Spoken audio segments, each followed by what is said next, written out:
I didn't have kids. I'd never taught. And when Random House said, would you like to think of doing a series for younger readers, I wasn't sure I could, because I'd really have to speak to 7 and 8-year-olds. So I went and started meeting a lot of 7 and 8-year-olds, and I fell in love with them. And I thought, you know, this is my heart. This is the most emotional I've ever felt about readers. And that, so since then, it's been kids, kids, kids. You have to start with the ordinary.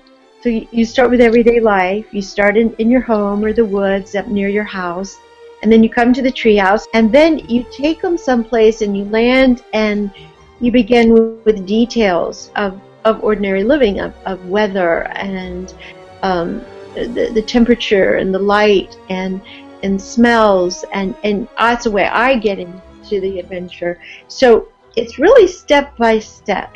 So suddenly the reader is in so far that they don't know that they've even gotten where they were.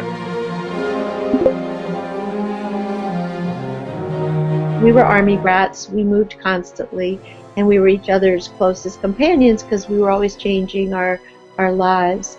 And I think it was those games and the trees we climbed and the forts we made that plays out today in my imagination with Magic Treehouse.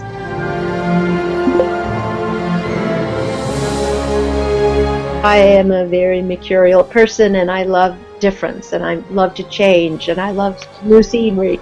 So by choosing the world and even outer space as my palette, I could always have something new. And I think that's what keeps it going, is that I keep learning and thinking of things I want to try out.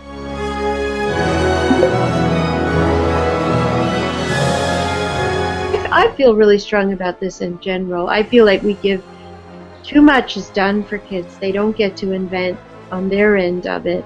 You know, when we were growing up, a little wooden doll could open doors to a million realities.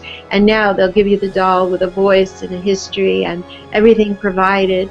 So you don't get to do it yourself, which for me is the beginning of all serious creativity that feeds adult life. And when I'm writing books, I'm drawing on what I did when I was 6, 7, and 8 and invented other worlds.